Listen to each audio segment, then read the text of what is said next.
We'll see what we mean, a little bit funny on land. Now, how about a round of applause for that great imitation?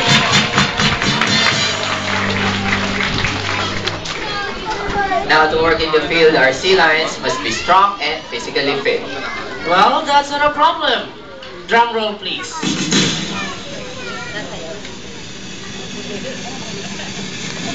Up.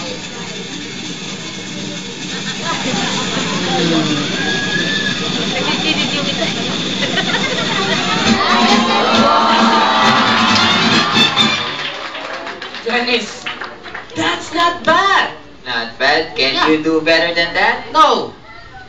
Madison can do that. Okay, then show us. Come on down here, Madison, and let's show them your real strength.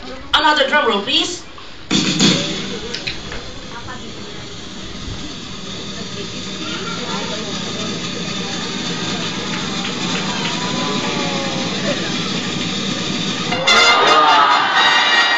That's what I call strength.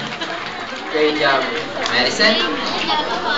Okay, now folks, one of the most dangerous part of this job is the handling of explosives. Some fishermen use dynamites to blow off the reef. They destroy an entire reef just to catch a few fish. So the Marine Patrol must work hard to stop this destructive fishing practice. And now let's see Madison and Brandy handle a delicate package, which could be a real live bomb or a stick of dynamite. But wait a minute, Dennis. This is a very dangerous job, so we better warm up. That's a great idea. Ready? Ready?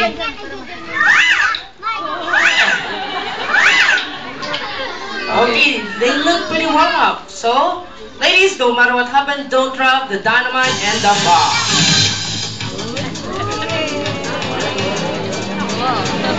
Galing, bebe. We got this.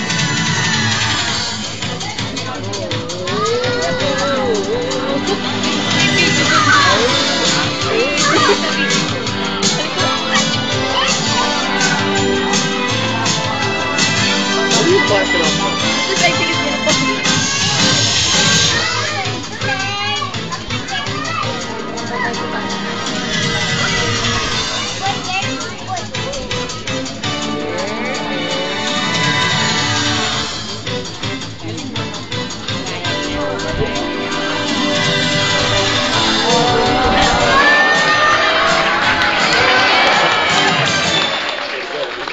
Wow, nice hunting, ladies. Excellent job. When you're a member of the Marine Patrol, you must always